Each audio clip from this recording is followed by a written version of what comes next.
কিভাবে আপনি মসজিদে না এসে থাকেন?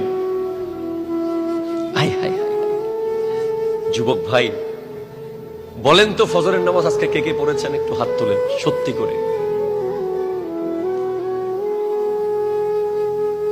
ঠিক আছে, আলহামদুলিল্লাহ। যারা তোলেন নাই, ইনশাআল্লাহ ভবিষ্যতে তুলবেন। এখন বাবাকে যদি জিজ্ঞেস করি আপনার ছেলে ফজরের নামাজ পড়ে নাই কেন, আপনি বলবেন আমার ছেলেকে ঘুম থেকে তুলতে পারি না, অনেক টানাটানি করি, অনেক বলি, তুলতে পারি না। ঠিক কিনা বলেন? বলেন আপনাদের কষ্ট হচ্ছে কথাগুলো? এক আল্লাহর ওলির কাছে এক বাবা গিয়েছে, হুজুর আমার ছেলেকে ফজরে ঘুম থেকে তুলতে পারি না, এমন একটা কিছু শিখাই দেন যেন তুলতে পারি।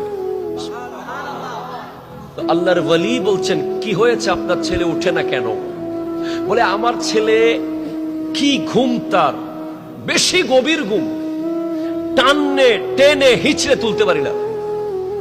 তখন আল্লাহর ওলি বলছেন, বাবা আপনার ঘরে যদি ফজরের নামাজের সময় আগুন লাগে,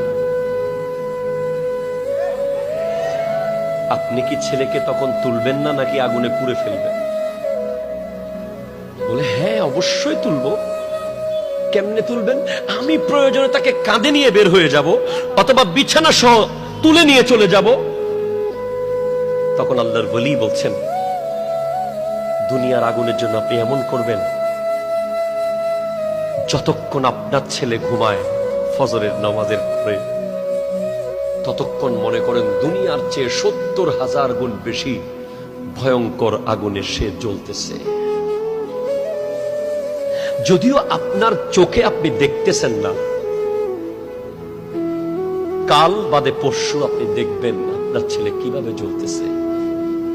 সে একা জ্বলবে না, আপনাকেও জ্বালাবে। কেন? সে বলবে আমাকে জ্বালাচ্ছ কেন? আগুনকে বলবে আমার বাবাকে আগে ধরো, তিনি আমাকে না নিয়ে মসজিদে গেছে কেন? অনেক বাবারা আছে, না না না থাক, আমার ছেলে ছোট মানুষ, আর একটু ঘুমাক, সারা রাত চাকরি করছে, সারা রাত দোকানদারি করে এসেছে, সারা রাত কালকে চান্দা ছিল, সারা রাত বিক্রি করছে। সারা রাত বিক্রি না, গোটা রাত যদি আপনার ছেলে নতুন ব্রিজের উপরে এক পায়ে দাঁড়িয়েও থাকে, তারপরেও ফজরের নামাজ মিস করার কোন সুযোগ ইসলামে নাই। ঠিক কিনা কথা বলেন?